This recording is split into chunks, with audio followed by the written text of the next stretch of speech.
یو بادشاہ هغه نوم عبدالملک ابن مروان او دمشق کې بادشاہ و. دی بادشاہ دی خلیفہ د اسلام عبدالله ابن زبیر دا هغه نه غواړو ځکه صحابي دی. دته ډیر ملکونه واغشت. په اتفاق داسې و چې د طائف یو د سکول ماسټر خو ډېر زړور نو خپل علاقې طائف دغه ته وایي چې ته ما عبدالملک بن مروان ته ورسوه زما ورسره څه تعلق جوړ کړه زه به هغه له ډېر خدمت وکړم. بیا ورسره تللی دی. بیا هغه ورته وایي زه زما زړه ګورې د پهلوانانو او د زمرو نه مضبوط دی. دا یو څیز وي چا کې خو نو ماله څه فوجي اختیار راکړه چې ته څه وایې زه هلته کوم. هغه وایي ښه د عراق رانواله عراق ته تللی و ټول مصر ته تللی و عراق ته تللی و اردن ته تللی و بیت المقدس ته تللی. عراق د پخوا نه د جګړو ځای دی او د فتنو مرکز.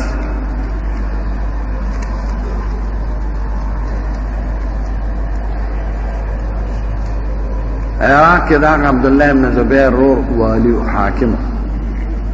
هغه شهید که نور کسان ورسره شهیدان کړل او سرونه به په بالخانه کې ځوړندول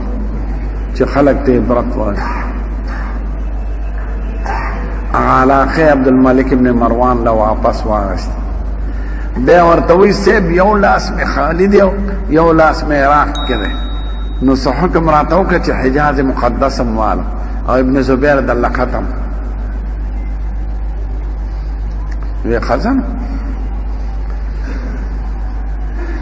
دومره سختو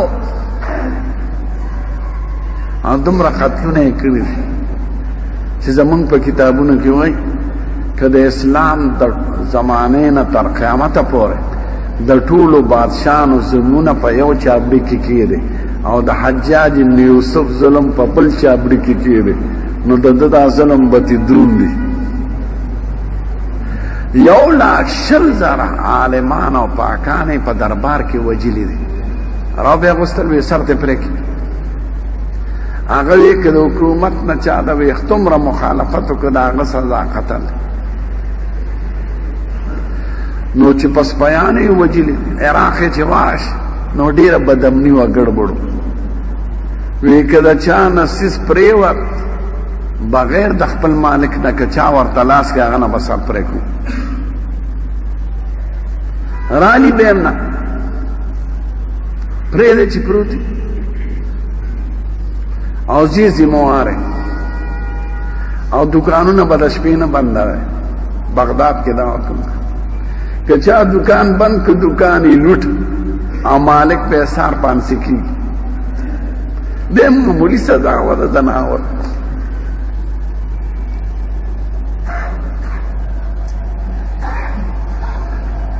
چا د یارې دکان چېرته بندول شي او د به سپینو جامو کې سپیان وی ګرځی بازار کې که چې کوم دکان بند دی راته بیا وایه چا دکان نشو بندول. یو ساده ریخمین زنانوال یو چوک کې واچوی وی غورځوی خو سپینو جامو کې ناشنا ځای کې یو دوه سړي ورته کینولي وی چې چا هغې ته لاس کنو هغه ونیسئ مهمان راغله.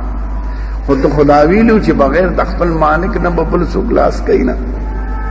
صادر په بازار په چوک کې 3 ورځې پروت او خلک به پرې تلل راتلل چا ورته لاس کول نو امن یې قایم. یو ځل وایي په خطبه کې یا علی العراق و یا علی الشقاق والنفاق یا منافق بچو زمانه خبر یې که چا کشو کو بدامني راوسته چې ټول سرونه اوس پرې کړو غواړی چې دا جومات کې وي څوک ناست چې ټولو سرونه پرې کړو او سپیان به ولاړ. ظلم دی خو بعضې وخت کې سختي ده امن راولي. زمونږ ملک کې د افراد تفریح ولې شته حدود نشته د شرع قانون نشته. د ډاکټر نه زوی تختوا ده زرګن نه تختوا ده مالدار نه زوی لور تختوا 6 لکه روپۍ راولېږي لس ولې قسم دی د داسې سړي سزا ده چې الاوړي مردار شي او ځوړند دي 3 ورځې په چوک کې بیا به څوک ده وکړي.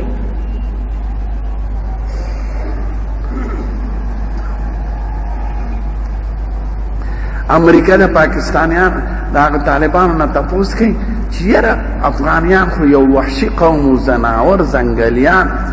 او جنگ خلی او تاسو لږ ورځې حکومت کړو د امن هم څنګه راوست نو پوهېږي نه چې امن دین کې دی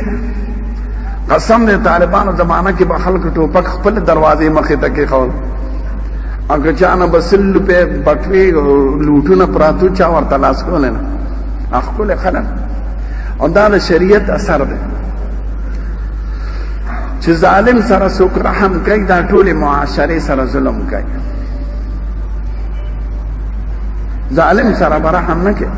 خدای د زناکار حد په 13مه پاره کې وایي وليشهد عذابهما طائفة من المؤمنين زناکار له چې سزا ورکوي څه مسلمانان دې ورته ولاړي چې عبرت دې والي ته په پانسي کې د شپې په هسپتال کې د هغې څه پته لګي چې په خپله مړ دی که هسپتال کې مړ شوی سر ته پرې که ونه وړې ځوړند که بیا به څوک نه ماشوم وتښتئ نه به ښځه وتښتئ نه به ډریور وتښتئ نه به قتل وکړي دا دومره قتلونه چې کېږي دا ښه ده که یو مجرم قتل کې دا ښه ده یو مجرم مردار چې قتل کې 50 خلک دې محفوظ کړل او چې دا یو نه قتل نو 50 زرونه به زیات قتلیږي خلک نو هغه دا کار وکړه امن یې بس راوست ټیک ټاک شو خلک بیا په حجاز مقدس ته دغه شو نو د دومره لوی دباو چې هغه عاجز نه خپله فوجي مشران هم تلا او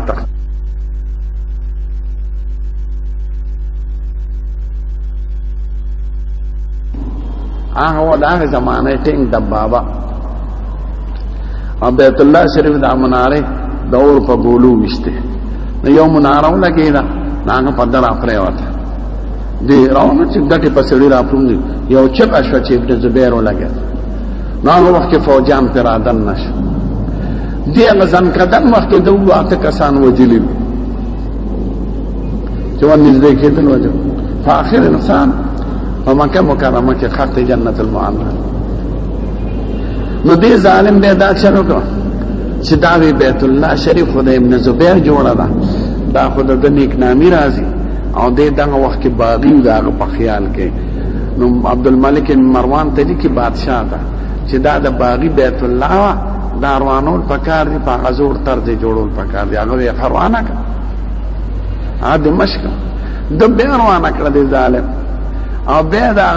د عربو په هغه زړه طریقه جوړه کړه دا موجوده د حجاج هغه شکل دی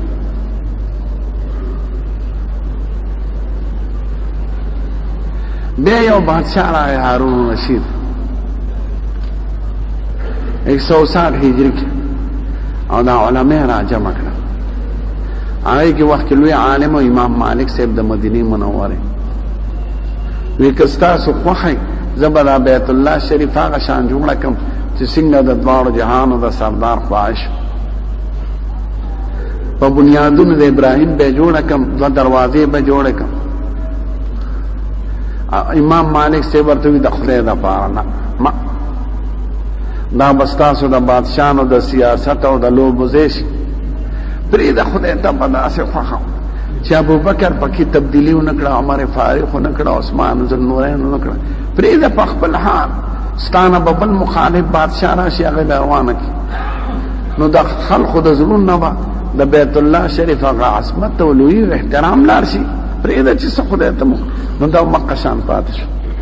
پکې تبدیلي مبدلي کوي ترمیمات خو بنیادی آبادی او ما هغه چې د حجاج ابن یوسف لاسته عبدالملک چې خبر شو هغه خپاو وی ظالم دا فرمانه دوکه راکړه چې څنګه هغه جوړه کړې بس یو ځل کې وړه شي و پرې خبره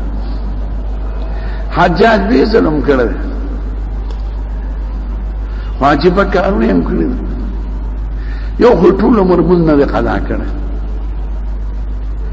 اسلام کې دا چې د قوم مشر وزیر بادشاہي هغه به امامي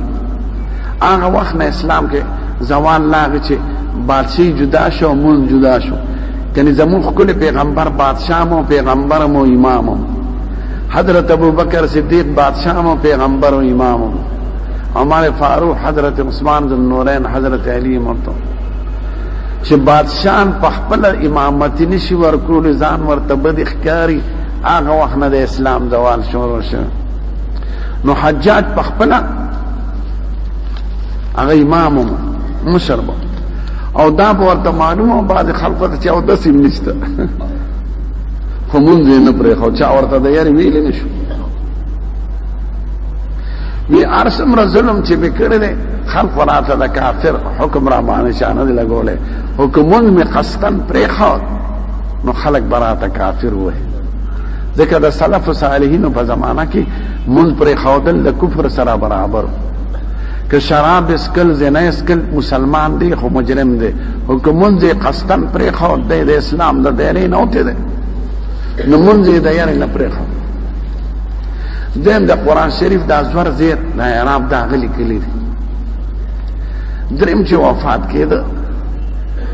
پس مکه زغړېده وی خدای خلق وای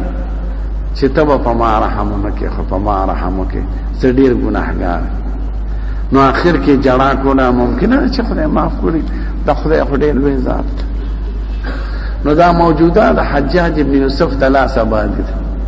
او علما ورته باس دې کې چې څه شکل پاتې دی دې کې د خدای رازونه او حکمتونه دي نور ګوتې به پکې نه واخلي